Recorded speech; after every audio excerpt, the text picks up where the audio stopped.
Yes, I know. Another F up. I had to do one, just so you would all be sure that it was in fact me.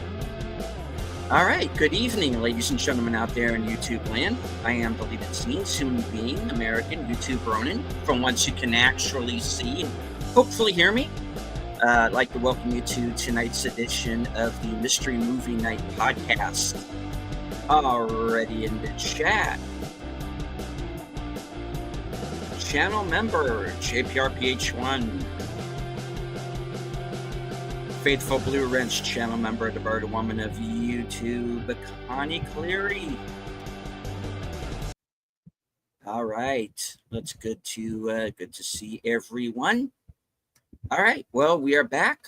We had the Mystery Movie Night, and and hello to John Doe Juggalo. And it was certainly not what I was expecting. All right. Well, I have my guests backstage.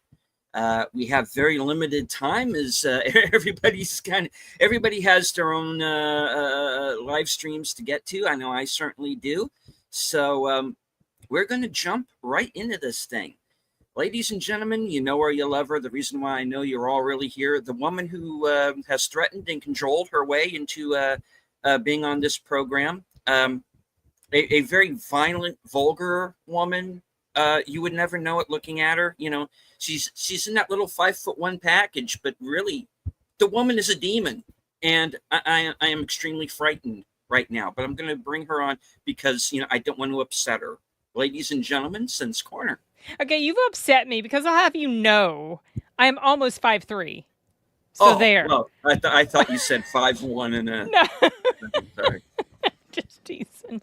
You are teeny. I could have you right up here on the desk. I would like to thank YouTube for this award. Thank you. No.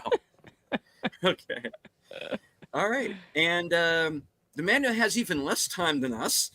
Yeah, poor Corey. Corey from Wilky's Movies and Music. You're muted, Corey. You're muted.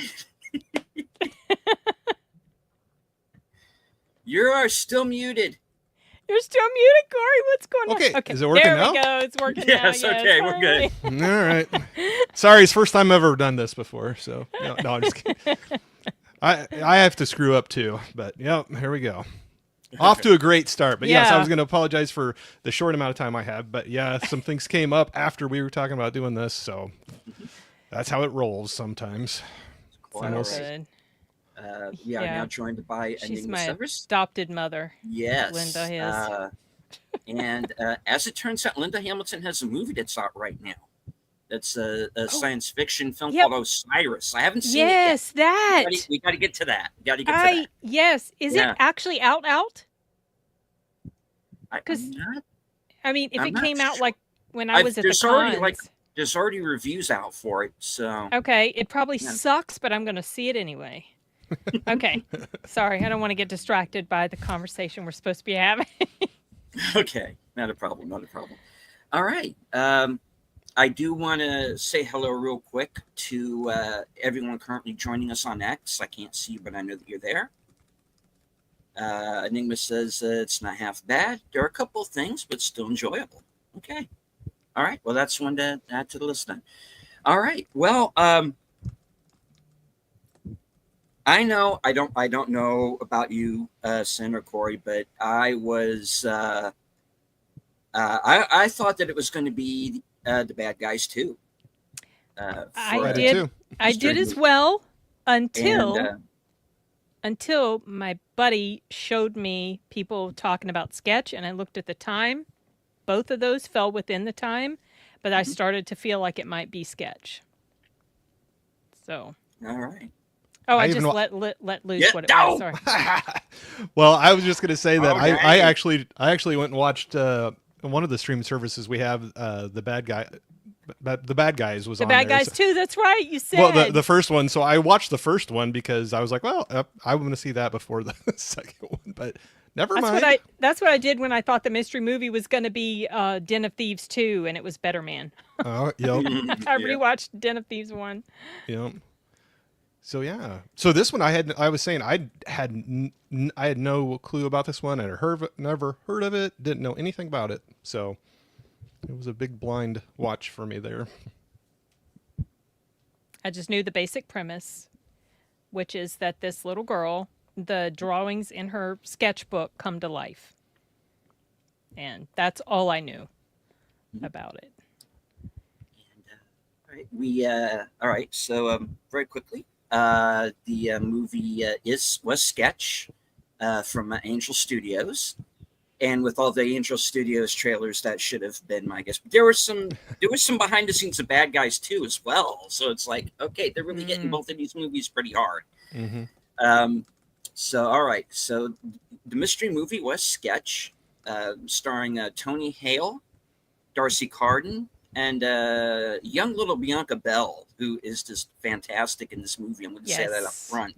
Yep. And of course.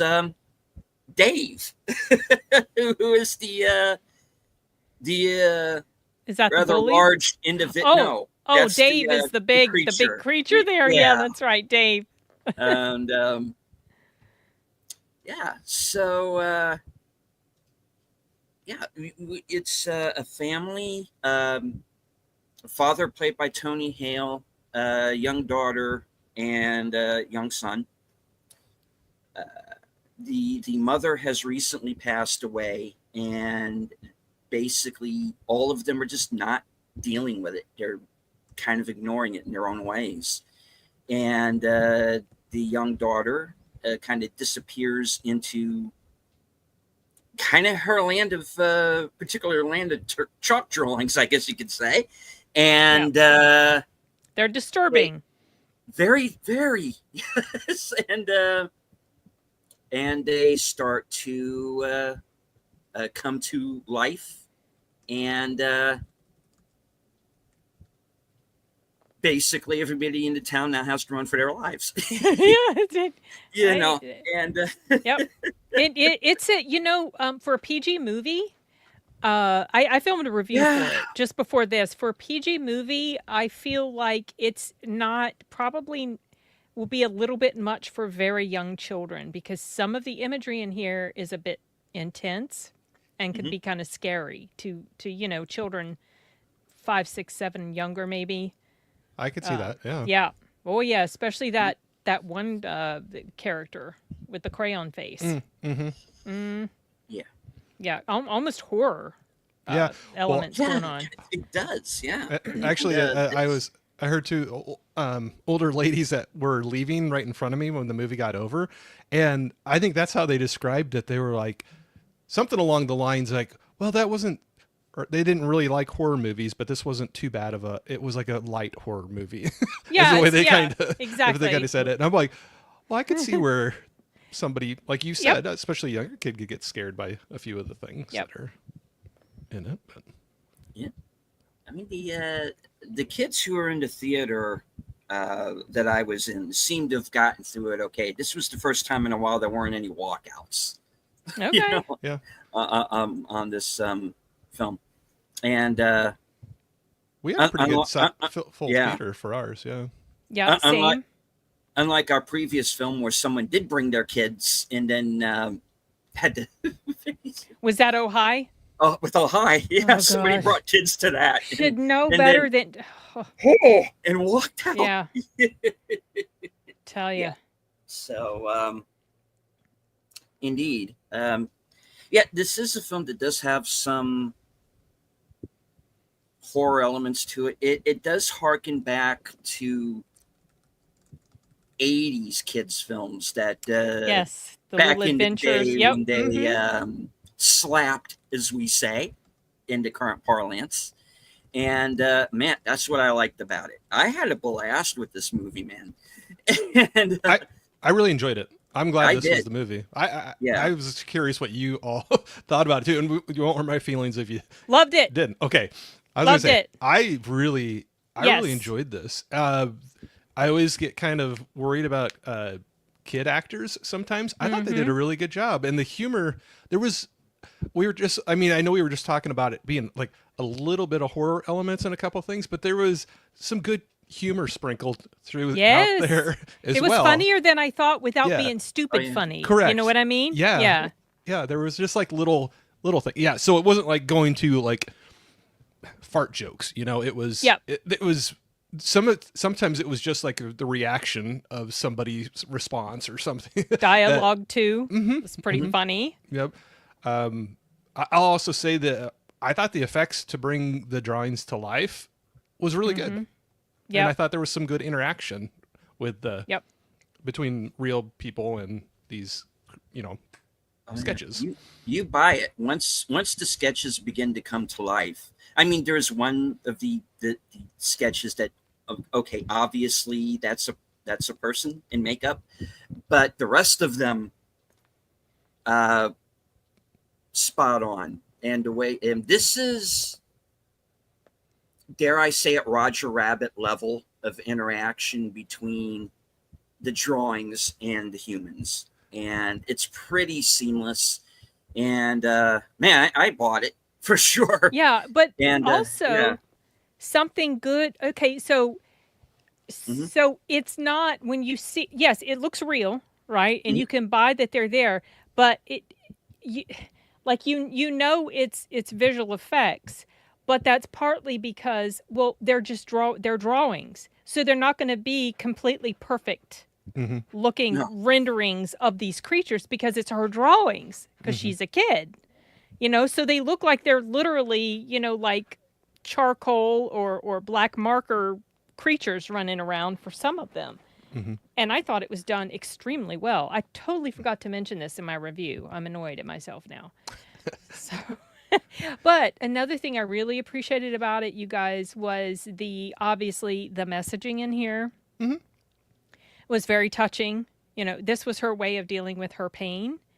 And they also, were able to address the pain that the father and the son had, but they were hiding that pain. They were trying to ignore it. And there was a quote, the one that the sister of the father said, that was extremely, I don't know, it really resonated with me. She said, "Stop worrying so much about the girl who is drawing her pain and worry more about the boys who are ignoring theirs." I thought that was extremely powerful. I really liked the dialogue and, the journey that these characters went through. It's very, very touching. Yeah, I'll agree with that. I really liked showing, like you said, the messaging in there is, dealing with loss and grief in a very, tough situation that they have there, and how the different people are initially handling it or avoiding dealing with it. But yeah, it was just this little girl's, that was her way of expressing that sadness or loss or anger that was through that drawing in that notebook. And I thought they did a good job bringing it all back together towards the end of it. And though this was an Angel Studios film, this was not something that was, some of them can be, like we were discussing a little bit backstage, it can be, some of the messaging can be very overt as far as things that are faith-based sometimes. This was not that at all. Well, and I really didn't, I'm trying to think back at it. I never had any, and I'm not saying it's a good or bad thing, but just if somebody, you were talking about, like if somebody doesn't like some movies that are really heavy faith-based movies, I don't think this is one of those. It was more, it really didn't even hit on it at all. I don't think. No, not once. Not that I'm like, it was more the messaging is just more of like dealing with this loss and grief, finding constructive ways to do it, and how to heal as, the rest of the family healing in accepting and taking those next steps after that. But. Yep. Yeah, I appreciate it. I don't really have anything bad to say about this film. It might end up on my honorable mentions at least. Don't know yet if it'll be my top 10. Yeah. Yeah. Yeah. But I'll say, like, through the movie, I was surprised with some of the humor that was in it, but it was well done humor, like dialogue and just even like facial expressions. Sometimes that little kid, the boy, the little boy. Oh my gosh. longer hair, the Yes. bully kid. Yeah. He was hilarious. He stole the show for me eventually. Oh, I yeah. didn't like that little turd at first, but then he grew on me. Yeah. No, there was. Well, I think there was one part too that it was.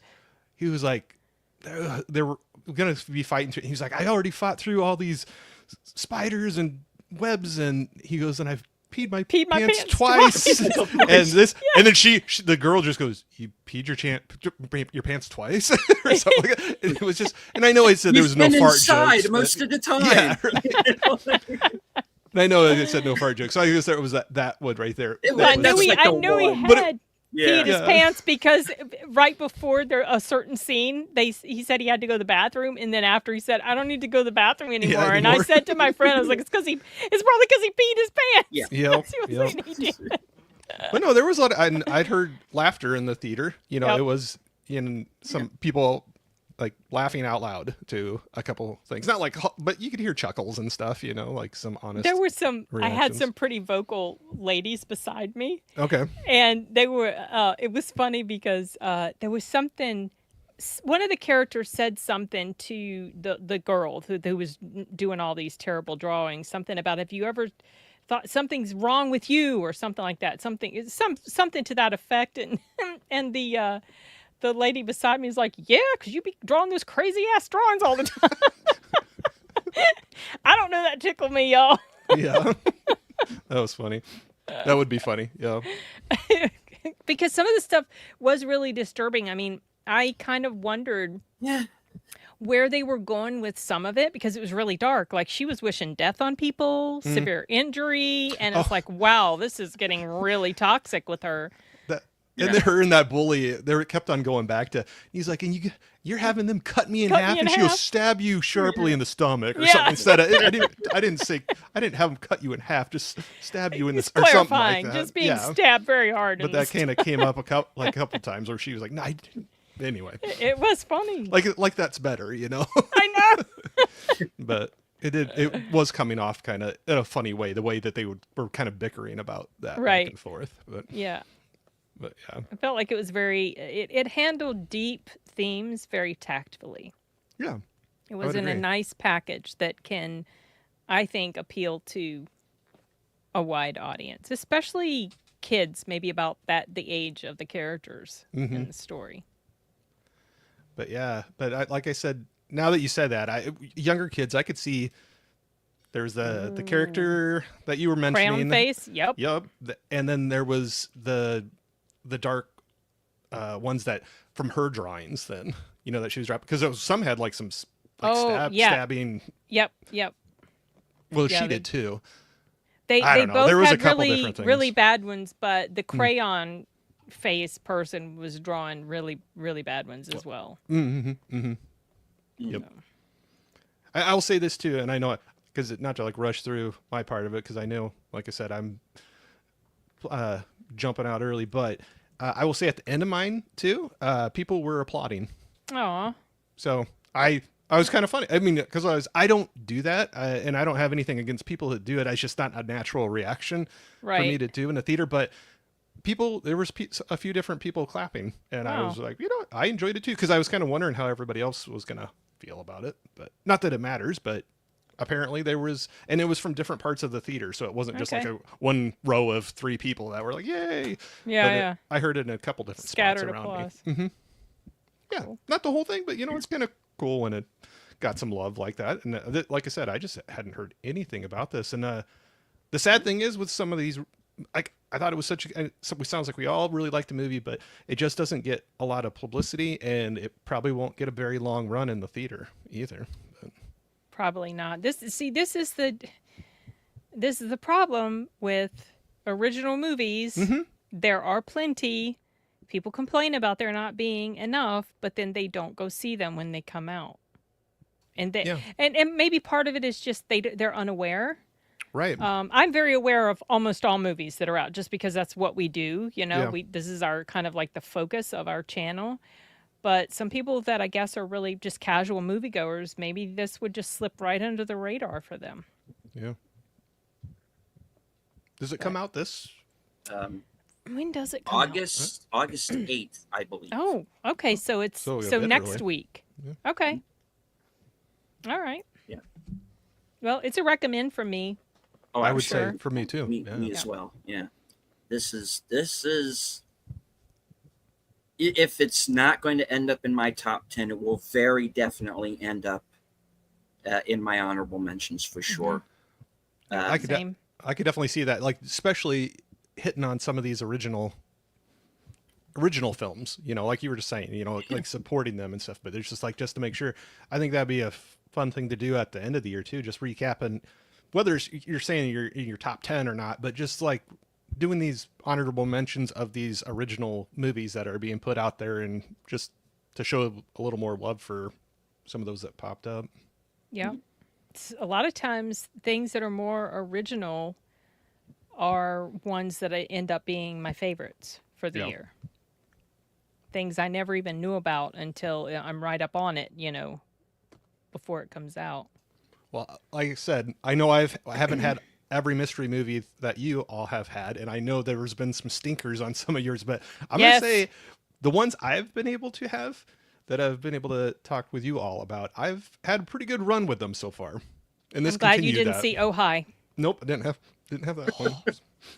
Yeah, I mean, still mad about that one, y'all. I'm mad about that one, and I wasn't mad at it until you said that the lead actress had made that statement that this movie was basically a therapy session for her, and I'm like, thank you for dragging me through your therapy session. That's I have been shit talking that movie to anybody I can. Yeah, and then I said at the time that I don't think it was bad enough to be in my 10 worst. It's definitely it's on up there. Yep. Yeah. Yep. It made my list. I put it in there the day I saw that stupid film. Yeah. But this is one that's actually going to be up there, and I wanted to say the same thing when it came to original films, and that's the problem, is that, and No High is an original film. I'll give it that. For as much of a stinker as that film turned out to be. And I did like the first half hour. And now, if that movie were a half hour long, but you kept going. If that movie didn't involve her chaining the guy to the freaking bed for a whole day and night, it's just like, I know. I hated the premise. And then I was pissed at the audience for laughing at it. Granted, but there are original films that are out there, and the problem is they're getting slept on right now. Yes. Black Bag, excellent. Mm-hmm. To go see it. Same writer and director, Presence.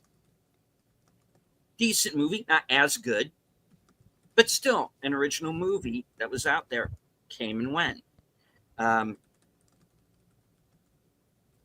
thinking of it. Dangerous Animals. Yeah. I still need to see that one. Oh, yeah. And dare I say it, Rust. I haven't seen that yet. I haven't seen it either. Again, an original movie, still good despite, the tragedy and illegalities behind it. It's a worthy movie. I was very surprised.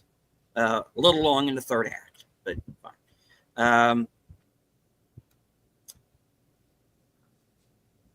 I don't know. It was the nonchalantness of it that I think I liked. Yeah, the characters were a little distant. Yeah. I kind of liked that, though. I like that kind of zero F's quality that everybody just kind of had, which is why you have that one character who I think in a way is kind of the audience characters, is looking at everybody going, "You're all psychos."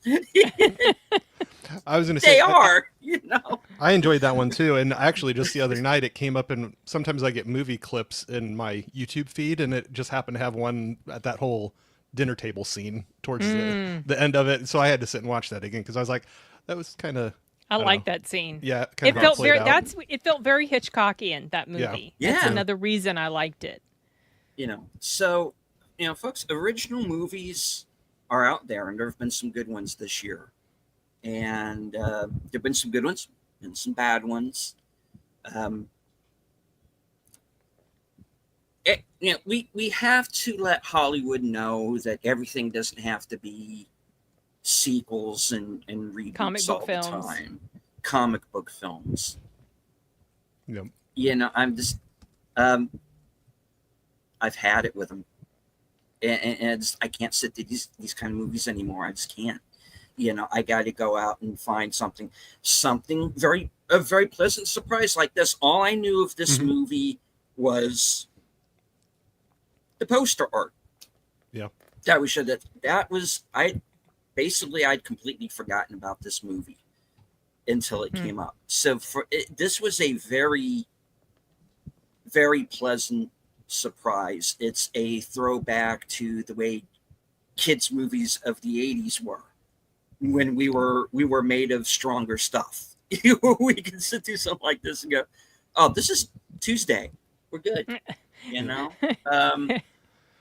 There's a giant monster. Yeah. Okay.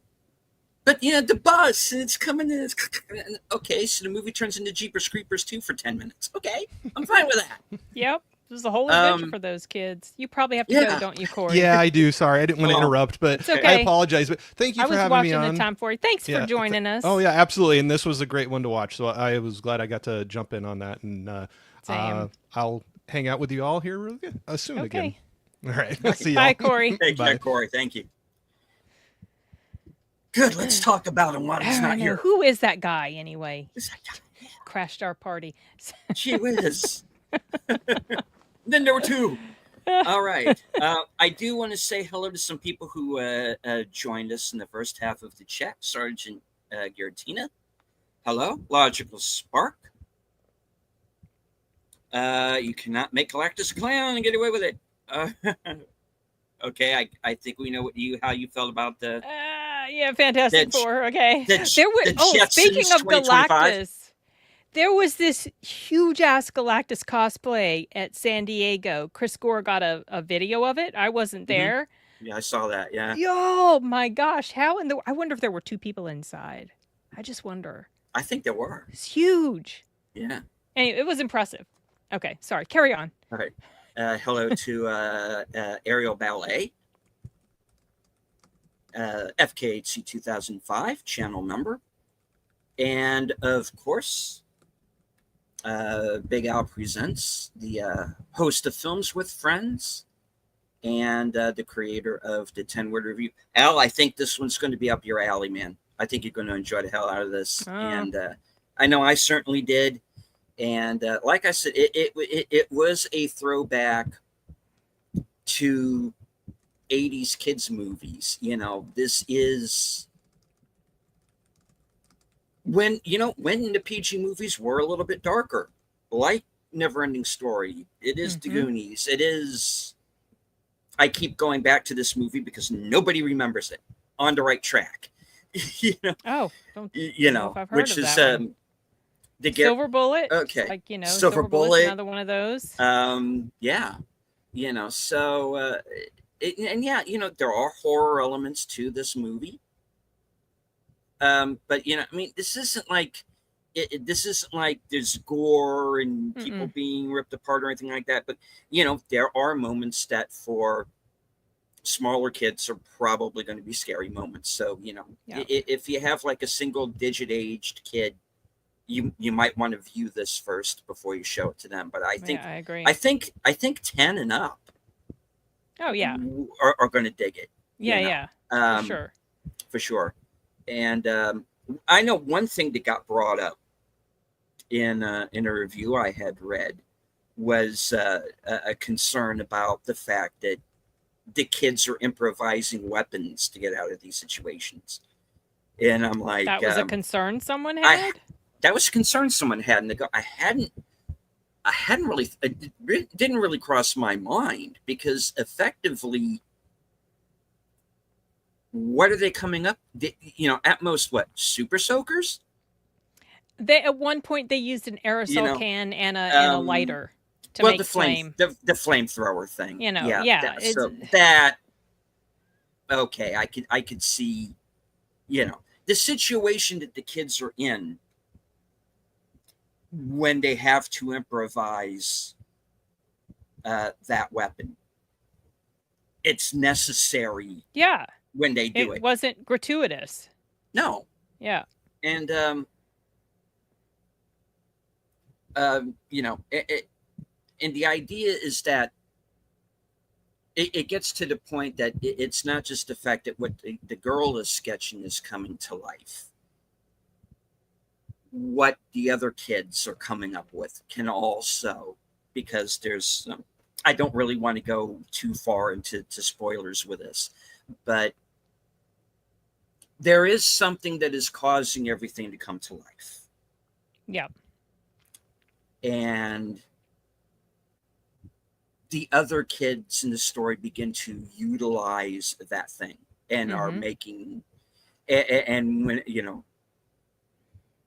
when need be, are making of their own weapons to fight off these creatures. Right. Because it is necessary. It is justified. They're not hurting other people.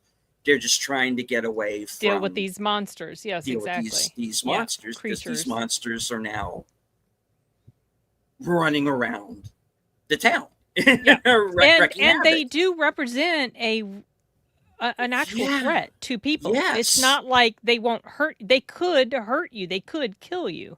You know, this very easily could have been one movie that came to mind because of the way that it's kind of a shot and paced was Eight-Legged Freaks.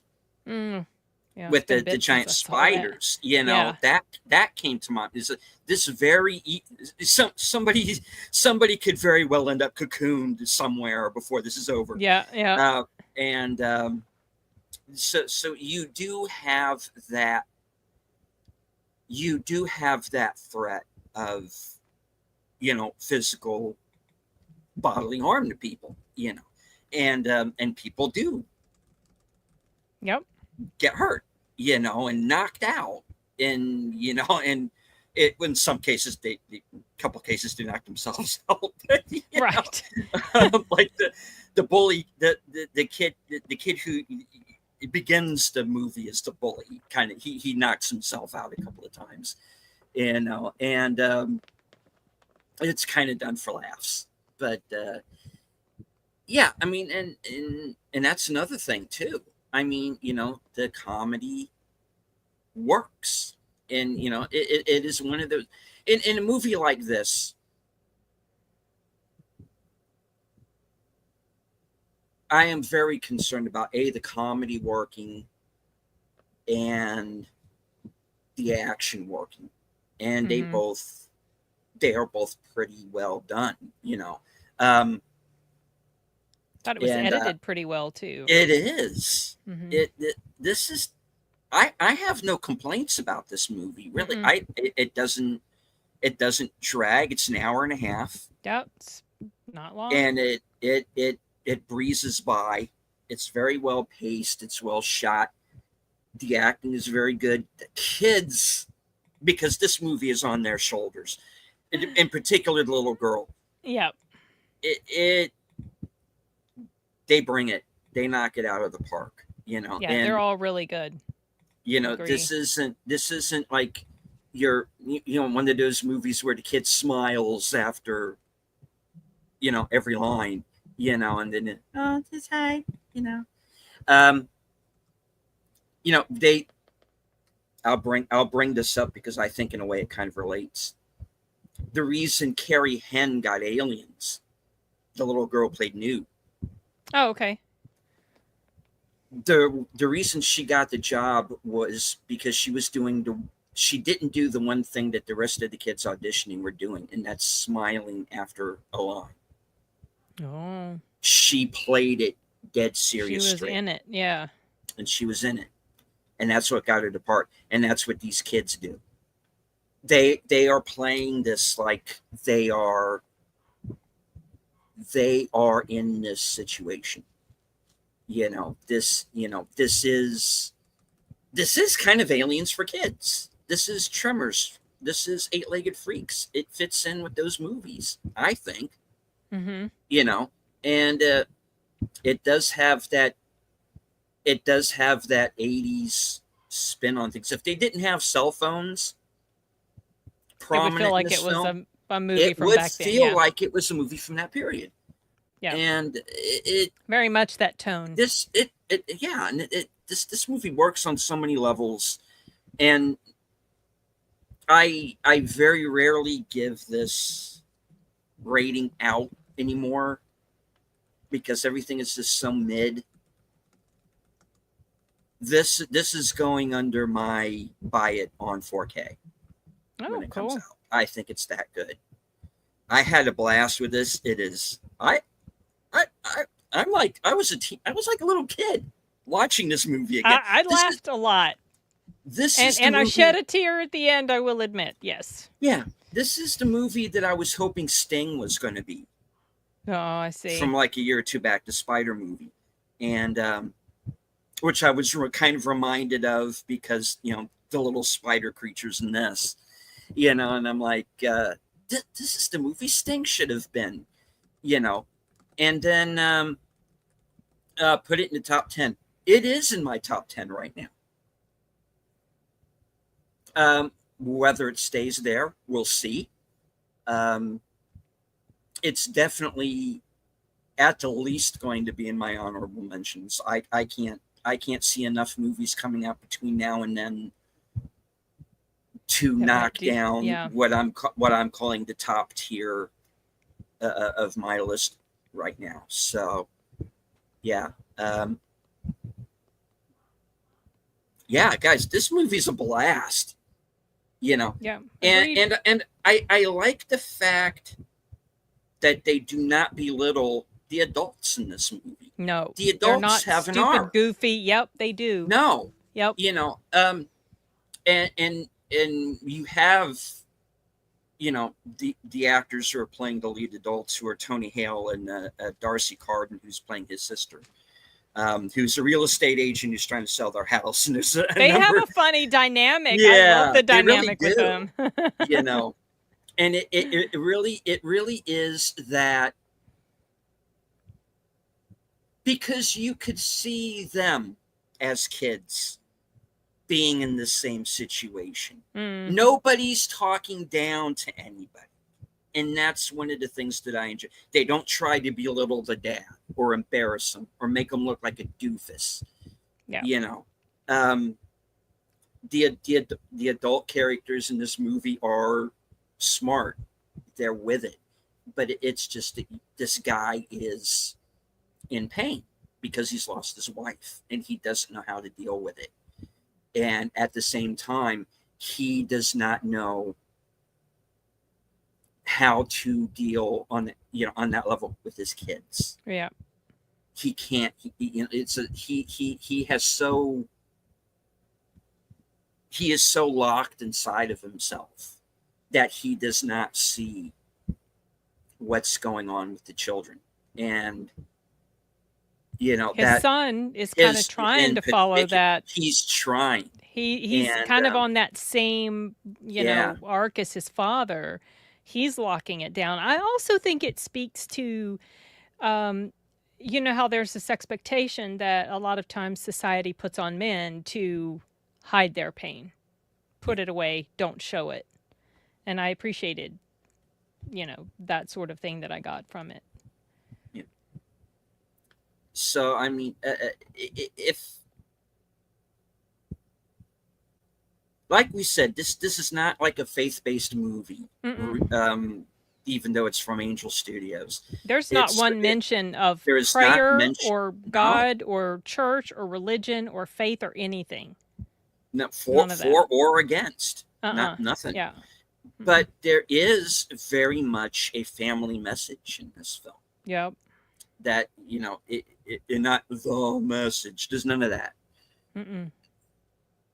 It is a good message. It's a movie that families can go out and see. Like I said, the youngins might get a little scared by some things. If I'd seen this when I was a kid, I would have been fine. But if I'd seen it as a very young child, I might not have, because I grew up without a TV. So things really affected me. Yeah. So, like I said, single digit age children might have issues, but yeah, I mean, I can't think of a single thing, or that wrong with it, or a single scene that I thought didn't ring true at any point. This was a movie made with love. Mm-hmm. It was made by people who cared about it. It was made by actors who got it, and nobody's pulling a star act. It's an ensemble film. The kids are fantastic, in particular the lead three, and even where they go with Bowman. And he's the little boy. Oh my gosh! God! I have a confession to make. I spent about half the film thinking that he was a girl. I thought he was just this little tomboy girl, and then I realized he was a guy. Yeah. And then everything made so much more sense, like the way he was treating her. It's like, oh, okay, he probably has a little thing for her. Which, of course, he finally admits he does. Yeah, but, of course you do. Funny. He looks like a little miniature Heath Ledger. He's like Heath Ledger in Lords of Dogtown. He's got that same haircut. He's got the long hair, like the shoulder length hair, sandy blonde hair. Yeah, it was like his little face, though. I mean, looking at his little face was funny because he had these expressions that were really funny. He's a funny kid, and he also. I think this movie does go into Stranger Things territory. I could see these kids in Stranger Things. That's the thing. I mean, yeah. Yeah, it's kind of the vibe. It's just like, these kids who, okay, they don't have a Demogorgon, but they do have these, drawings that come to life, and they have to step up. Mm-hmm. And Bowman becomes kind of like he has that Steve Harrington arc. Where you think he's going to be, he's going to be, he's going to be tailhole, the bully, and you think he's going to be the pain in the ass. But then, like in Stranger Things, when you realize, he has that kind of reverse Andrew McCarthy arc, where, and then that's what this kid has. You think he's going to be the bully, but then, when fit hits the shan, he steps up, and he kind of almost steals the movie in a way. Oh, he did. For me, he started to. Yeah. About halfway, there was like this turn with his character, and I was like, okay, this kid, I want to see more of this kid because he's really funny. Yeah. There is a point where you start rooting for him. Oh yeah. Yeah, for sure. And they become like the Three Musketeers in this thing, and it's pretty cool. Yeah, I don't know what more to say. I love this movie. I dug it, and we don't get movies like this, and if this year has a theme for me, it's movies that are throwbacks to other films. This is a throwback to the kids adventure films of the 80s.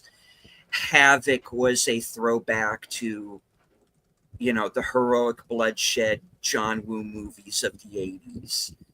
Black Bag, like you said, a Hitchcock film.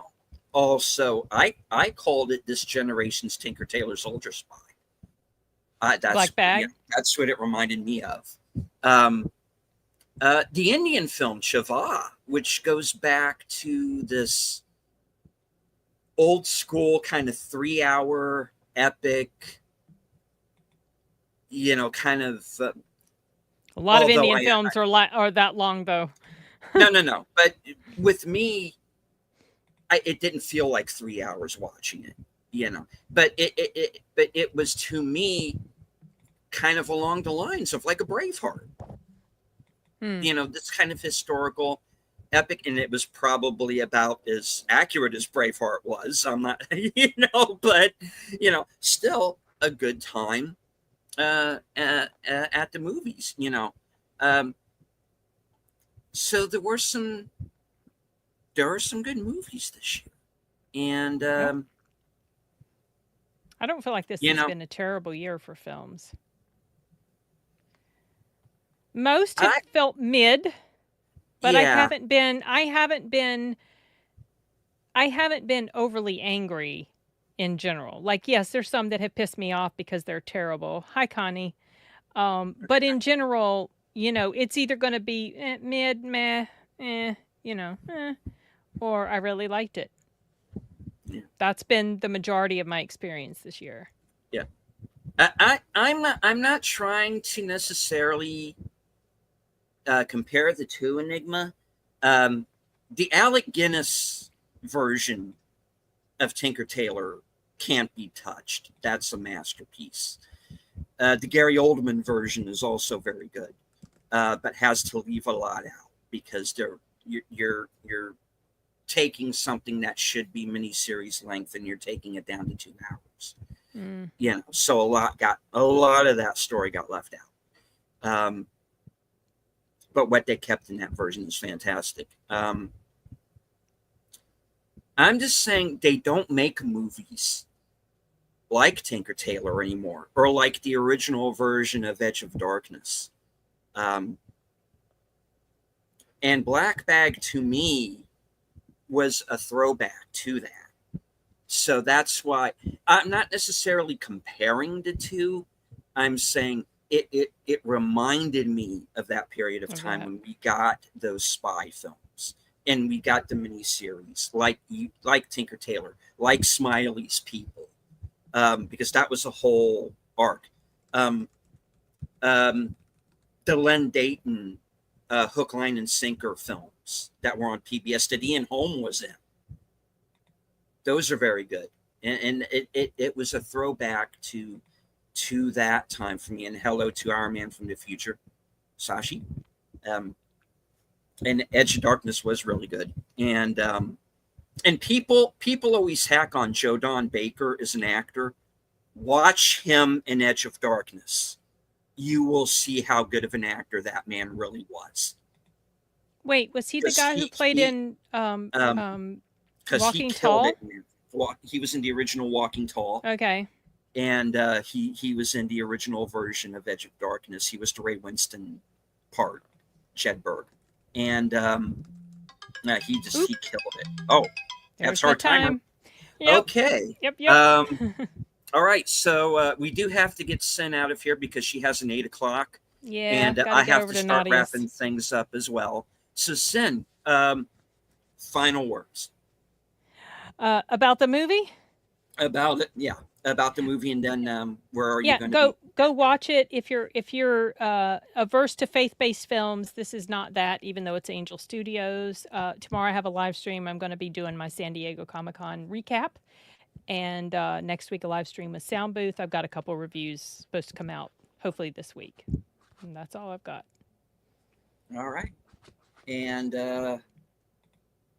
I'll go ahead and wrap it up too. Excellent film, Sketch. Go to see it. I'm giving it my buy it on 4K rating. I think it's that good.